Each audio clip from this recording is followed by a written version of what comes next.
Again, this is Joseph Villamil inviting you once more to tune in next week for another episode of Living Word Radio. God bless everyone and see you next week. Arise Shine Worship Festival Dios ka sa amin live February 28 at San Juan, Batangas Municipal Gymnasium. Come and experience powerful worship featuring performances from Malayang Pilipino, Jamaica Luyugan, Robert Verdejo, Arise Shine Worship, Himayuri, JIACMA Batangas Band, Biyaya at Papuri, Miracle Gen Worship, JCF Band, Jennifer Hervasio. Introducing OGIM Worship, COG Worship. Buy your tickets now. How dare you? Broken-hearted? Wala kang papakialam. Huwag mag-emote. I have to. I'm sorry, sweetheart. Don't cry.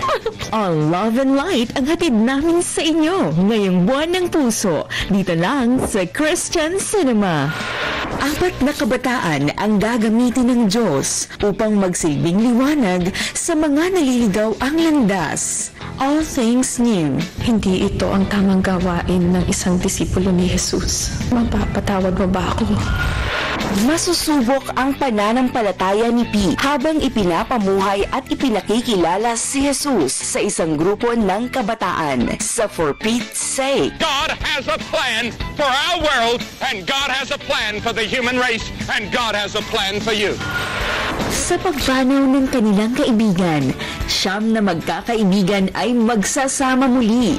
Mabuking kaya ang kanilang hidden secrets. God is all about second chances. I think that's what He's giving you right here is a second chance. Isang himala noong pagkabata ang magdadala sa isang dalaga pabalik sa Diyos in the arms of angels. There are times in everyone's life when you feel you've been given the short end of the stick.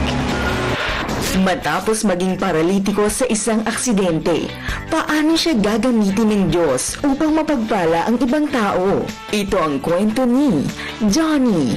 But all who become Christ's will have the same kind of body as His. Saksihan ang kapangyarihan ng pagpapatawad sa kabila ng hindi kapanipaniwalang trahedya sa The Heart of Texas. There is a forgiveness you're entitled to have if you'll just ask for it. And it's the forgiveness that Christ wants to give you.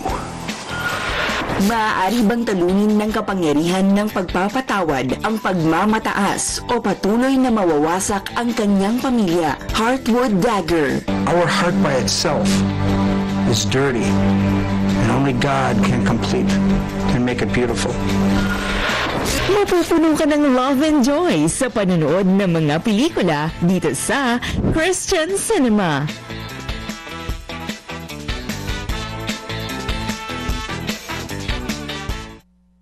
Let us pray for our family.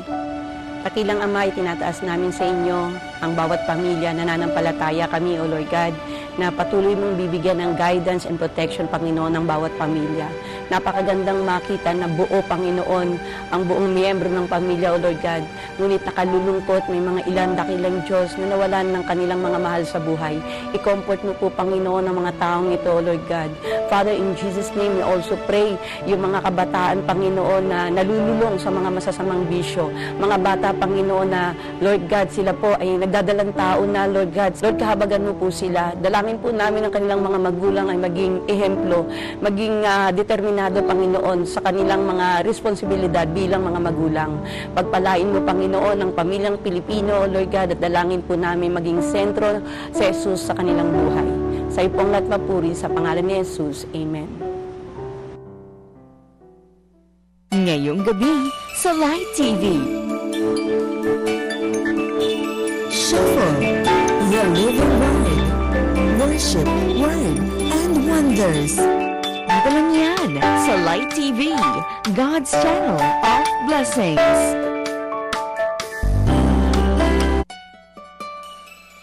Up next, Worship, Word, and Wonders on Light TV.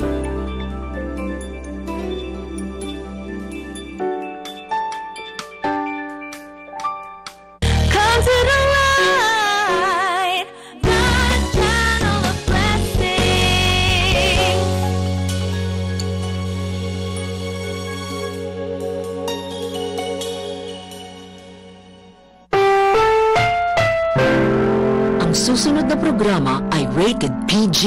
Ito ay nangangailangan ng patnubay at gabay ng magulang para sa mga batang manonood.